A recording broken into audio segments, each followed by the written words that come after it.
I sat down on the padded stool. It was cushioned and made of black leather.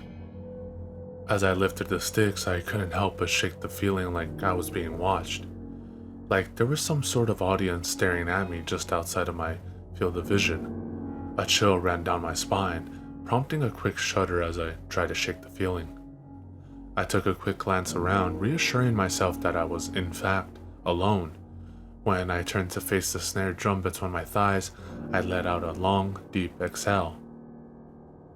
I started easy, playing a simple 4x4 beat. As I began to warm up, when my limbs loosened a bit, I started to throw in a few fills. Before I knew it, I was engulfed into a world of intricate paradiddles, heavy double and triple bass notes, and lots of cymbals. It was my happy place. The solo went on for only a minute or two, but during that time, I'd played some of the greatest beats I'd ever come up with. The ideas for transitions and different rolls come with each strike of the stick against the drumheads. My setup wasn't anything profound, it was quite simple actually. I had a single bass drum, two tom-toms mounted up top, a floor tom sat to the right and a snare drum to the left, nestled between my legs. The hi-hat was just to the left of the snare, raised a bit higher than most people liked it. It was comfortable in my opinion. The cymbals were my signature though. A lot of people have differing opinions about cymbal use. Some are of the camp that a good drummer need not rely on their cymbals to make the songs. Others believe that, if used correctly, the cymbals can actually provide a great accent to the drums themselves. I feel like I found a balance. I don't have too many cymbals, but I have a decent variety. Two simple 16 and 18-inch crashes, a tinny sounding 19-inch ride. The China makes for a great switch up when you've overused the crash a bit, and finally a bell chime, which works as a great accent to heavy blast beat Latin metal songs. As I finished up, rolling the cymbals out at the end of the set like some sort of rock god, the sound slowly died down. What came next froze me in place. The sound of a slow, methodical clap emanated from one of the bedrooms on the far end of my house. Ice filled my veins. The blood drained from my face and an immense sense of foreboding spread across my body, gripping me like a vice. My breathing echoed in my ears as the sound of slow clap after terrifying clap resonated throughout the tile-floored living room of my home.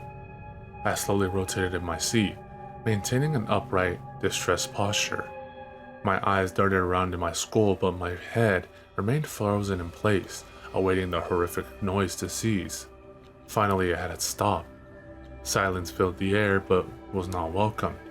Now it was tainted with horror, soaked in the thought that there was someone or something else in this house with me. My mind raced with possibilities. An intruder? Maybe a ghost? Some sort of monster? I took a long, deliberate inhale, trying to search my mind and find my bearings as I rose from my seat. I began to walk towards the backside of my house where the noise came from, but quickly came to the realization that if it was an intruder, I had nothing to defend myself with. I made my way to the master bedroom, which was closest to me, quickly pulling an old wooden Louisville Slugger out of my closet. It was one of my most prized possessions, signed by Campy himself, Roy Campanella. I prayed I wouldn't have to use it, but I knew if it came down to it, I could make the decision. I exited my bedroom slowly, stepping through my echoey house as the blood surged through my veins. My body vibrated intensely with nervous shivers as I took step after gut-wrenching step back towards where the noise had been coming from. I arrived at an empty bedroom that my girlfriend had sworn she would be converting into her office when she finally moved in. I wasn't sure if it was this room or the next one down the short hallway that the clapping had escaped from. The hinges creaked as I slowly opened the wooden door. I thought for a fleeting moment that I saw a shadow dance across the corner of my eye, shoot across the room and enter into the closet. A bright light shined in through the blinds mounted in the window, streaking the room in lines of white. There was nothing in the main area of the room, sending my gaze towards the closet. I could feel my heart rushing in my chest, speeding up with each methodical step I took across the slightly shagged carpeting and closer to the accordion closet doors. I stretched my hand out, reaching for the small knob. As I grasped it, I couldn't help but notice a spike of anxiety clamp down on my chest. My breathing became rushed and shallow. A slick layer of sweat found its way to my forehead. I took a deep breath in and tore the door open. Relief washed over me when the small closet was empty, save for a couple of boxes stacked off to the side. I let my breath out, but soon found myself in the same predicament. There was still one room left to check. I found my way out of the bedroom and back into the hallway, which felt far too dark for the mid-afternoon. I gripped the baseball bat in my hands, squeezing at the slick handle. As I stepped slowly up to the door of the bedroom, my hand found its way to the knob and grasped it firmly. I tried my best to contain my nerves, but the tremor had returned with a vengeance, causing the knob to rattle in my grip.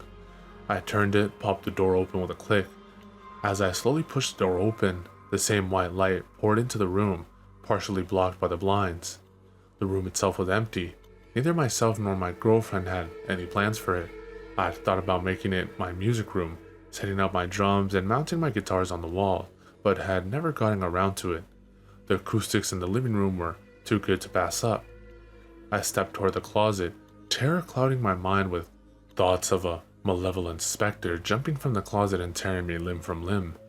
The image of a man wearing all black and hiding out with nothing but a large butcher's knife was the next to enter my mind. I reeled, hesitating to open the door. Hello? I called out in a terrified whisper. There was no reply. Nothing but eerie and unsettling silence filled the air. As I reached for the small handle, shaking violently, I heard something come from the living room. The sound of my drums began ringing throughout the house. The beat that played was familiar. It was a quick 4/4 that slowly worked its way into a smooth solo. Intricate paradiddles, singles, doubles, and even triple bass notes blared throughout the home.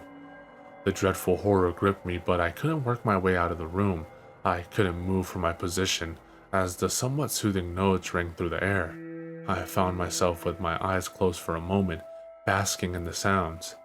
It didn't take long before the solo was complete, maybe a minute or two. I slowly opened my eyes and set the bat at my feet, freeing my hands to do as they pleased. Before I knew it, I was slowly and methodically clapping my hands together. The loud sound rang out of the room and echoed throughout the house. I heard something shuffling around in the living room. Then the air became still and silent again. I knew whoever or whatever it was would come looking for me. They would seek out the source of the noise. I ran to the bedroom door and closed it quickly, keeping it silent as it swung back into the frame. Then I ripped open the closet, trying my hardest to keep the door from squeaking as it slid along the track. I knelt over, grabbed the bat off the ground, and, forgetting the fear I once felt, stepped inside. I sat in there for a moment. The sheer terror of what would come surging began to rip through my mind. I could hear a faint creak as they opened the spare bedroom door. After a grueling minute or two, the door to the bedroom I was hiding in had begun to shake on its hinges before swinging open. Someone stepped inside, holding something long and cylindrical in what appeared to be human hands. They paused just outside the closet door, hand outstretched as if they were about to open the door and reveal my hiding spot. Then I heard a voice. Hello? They whispered. Then everything went black.